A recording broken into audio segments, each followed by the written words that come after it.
मैया खाती गहना गढ़वले रही, हीरा मोतियो में मढ़वले रही।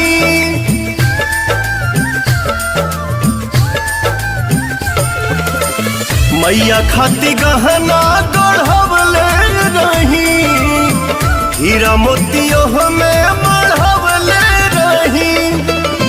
पेन्हाई अपने हाथे सातों बहिना एक साथे जुटल बड़ी, कैसे ते नथिया गढ़ल रे सोनारा, टूटल त मैया हमार रुसल बाड़ी।